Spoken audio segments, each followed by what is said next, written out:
नमस्कार, मैं हूं निवेदिता।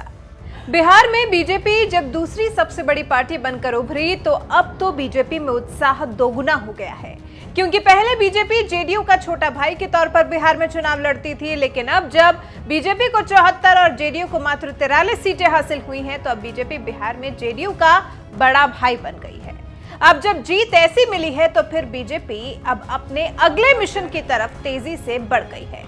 अगला मिशन बंगाल। जी हां, अब अगले चुनाव बंगाल में ही होने हैं और पीएम मोदी ने दिल्ली में अपने संबोधन से साफ कर दिया है कि अब बंगाल फतेह करना बीजेपी की जिद हो गई है, क्योंकि जिस तरह का शोषण वहां बीजेपी नेताओं का किया गया है, इससे बीजेपी के सब्र का बांध टूट चुका है और बंगाल बदलाव चाहता है। पीएम मोदी ने बिना नाम लिए बंगाल सरकार पर तीखा कटाक्ष किया है। पीएम मोदी ने कहा, जो लोग लोकतांत्रिक तरीके से हमारा मुकाबला नहीं कर पा रहे हैं, हमें चुनौती नहीं दे पा रहे हैं, ऐसे कुछ लोगों ने रास्ता अपनाया है भाजपा कार्यकर्ताओं की हत्या करने का।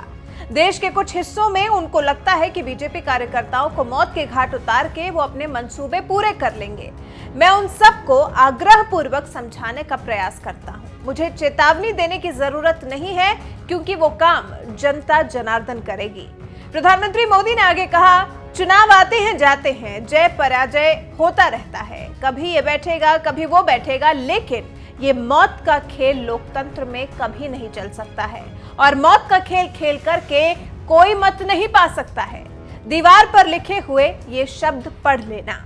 आपको बता दें, ये तो प्रधानमंत्री मोदी का बंगाल के खिलाफ रुख सामने आया है, लेकिन बंगाल में बीजेपी ने जमीन तो पहले ही तैयार कर ली है।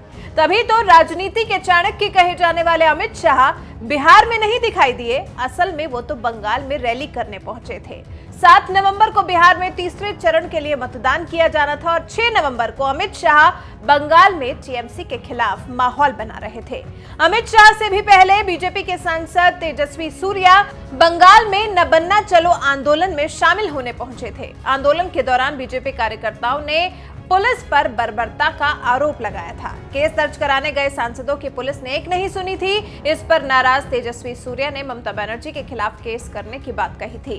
तेजस्वी सूर्या के मुताबिक जरासांको पुलिस स्टेशन में ममता के पुलिस अधिकारियों ने बीजेपी के 3 सांसदों को बंधक बना लिया था। यहां पर सांसद भाजयुमो कार्यकर्ताओं पर बम से किए गए हमले की शिकायत लेकर पहुंचे थे। सांसद एफआईआर दर्ज कराने पहुंचे थे, लेकिन पुलिस ने उन्हें ही थाने में बैठा लिया और उनका केस दर्ज करने से भी इनकार कर दिया था। इसी मुद्दे पर 9 नवंबर को तेजस्वी सूर्या ने कोलकाता और हावड़ा के पुलिस आयुक्तों सहित राज्य प्रशासन के वरिष्ठ अधिकारियों के खिलाफ लोकसभा अध्यक्ष ओम बिरला को विशेषाधिकार हनन का नोटिस दिया है। इस पर बीजेपी मुख्यालय में संवाददाताओं को संबोधित करते हुए भी तेजस्वी सूर्या ने बंगाल के सीएम ममता बनर्जी पर तीखा हमला बोला था। कहा था, तृणमूल कांग्रेस नीत पश्चिम बंगाल की फांसीवादी सरकार एक आतंकवादी की तरह है। सूर्या ने कहा, ममता बनर्जी की जमीन खिसकती जा रही है और अगले विधानसभा चुनाव के बाद वहां बीजेपी की सरकार बन रही है। ममता जी इस सच्चाई को नहीं पचा पा रही हैं और बीजेपी कार्यकर्ताओं को चुप कराने के लिए वो हिंसा और राजनीतिक हत्याओं का सहारा ले रही हैं। पिछले 1.5 साल में राज्य में 120 से ज्यादा बीजेपी कार्यकर्ताओं की निर्मम हत्या की गई है और अब इसी बात को बीजेपी कार्यालय से प्रधानमंत्री मोदी ने भी दोहरा दिया है। पीएम मोदी ने बिना नाम लिए ममता बनर्जी सरकार पर जबरदस्त हमला बोला है। कुल मिलाकर बीजेपी अब अपने मिशन बंगाल का आगाज कर चुकी है, जिसकी वजह से कहीं ना कहीं ममता बनर्जी को अपनी जमीन खिसकती हुई नजर आ रही है। पिछले 8 अक्टूबर को पश्चिम बंगाल के जो सेक्रेटरीट है, सचिवालय है, उनका नाम है नवान्नो चलो अभियान युवा मोर्चा के नेतृत्व में हुई गणतांत्रिक पद्धति से, लोकतांत्रिक तरीका से पूरे प्रदेश से युवाओं ने उस रैली को योगदान किया और जैसे कि निर्धारित कार्यक्रम के तहत 4 रूट में इसको बांटा गया। माननीय युवा मोर्चा के राष्ट्रीय अध्यक्ष एक रूट में थे, प्रदेश अध्यक्ष भारतीय जनता पार्टी दिलीप घोष जी एक जगह थे और बंगाल के प्रभारी राष्ट्रीय महासचिव सम्मानीय कैलाश विजयवर्गीय जी और राष्ट्रीय उपाध्यक्ष सम्मानीय मुकुल रॉय जी एक तरफ थे और मैं और प्रदेश की टीम एक तरफ थे। लेकिन देखा क्या गया, जैसे ही हमारी रैली 4 रूट में शुरू हुआ, मैं जिधर था मैं तो सोच भी नहीं सकता था कि ऐसे भी होता है। अचानक लाठीचार्ज और टीआर गैस, ये तो स्वाभाविक, पहले से ही हम लोग सोच के रखे थे कि बंगाल की सरकार जो ममता बनर्जी चला रही है, इससे तो ये स्वाभाविक है। लेकिन उसके बाद जो देखे, पानी का जो बौछार आया, उसके साथ नीला रंग केमिकल मिक्स होला। जैसे कि हमारे युवा मोर्चा के राष्ट्रीय अध्यक्ष जी बता रहे थे कि वो जिधर से रैली निकाले, कच्चा बोमा छत के ऊपर से तृणमूल के जो टेररिस्ट है, उसमें मुझे लगता है कि पुलिस भी इन्वॉल्व है। जान से मारने के लिए कच्चा बोमा फेंका गया। मैं जिधर था उधर आपका केमिकल डाल के पानी में नीला रंग का एकदम डायरेक्ट लगाया गया। कुछ लोग वहीं सेंसलेस हो गए। 500 से अधिक भारतीय जनता पार्टी और युवा मोर्चा के कार्यकर्ता हॉस्पिटलाइज हो गए। मुझे लगता है कि ये ऐसा तानाशाही सरकार है कि नॉर्थ कोरिया में जैसे शासन व्यवस्था है, उसी का रिलेटिव का कोई शासन व्यवस्था बंगाल में चल रहा है, ऐसा लगता है। In that protest, our party cadre,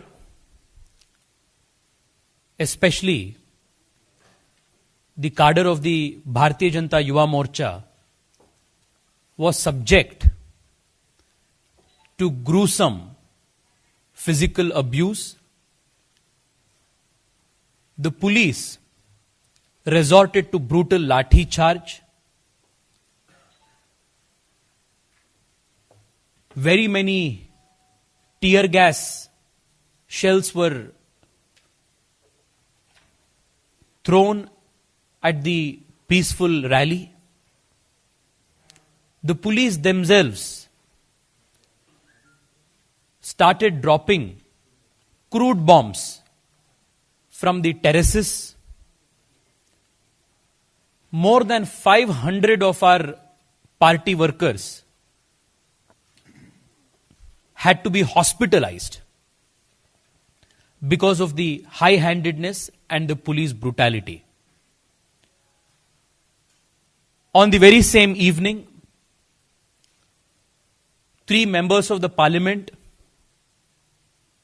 Shri Nishit Pramanik, Member of Parliament from Cooch Behar, Shri Jyotirmay Mahato ji, Member of Parliament from Purulia, and I, the 3 of us went to Jorosanko police station, which comes under the Howrah police station limits,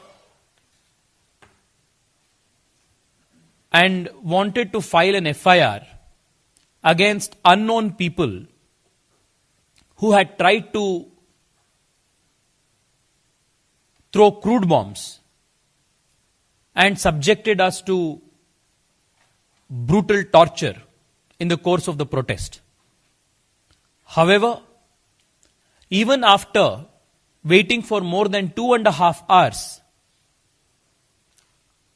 the police did not file the FIR.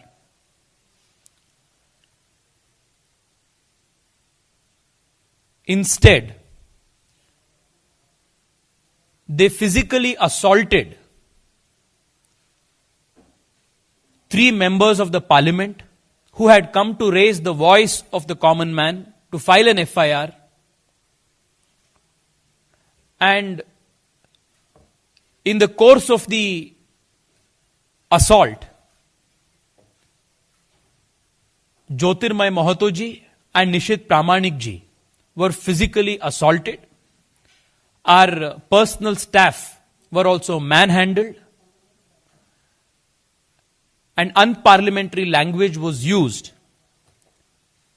and the FIR was not registered. During the course of the day, another member of parliament, Srimati Locket Chatterjee, was also subject to police brutality, unmindful of the fact that she happens to be a very senior woman member of parliament.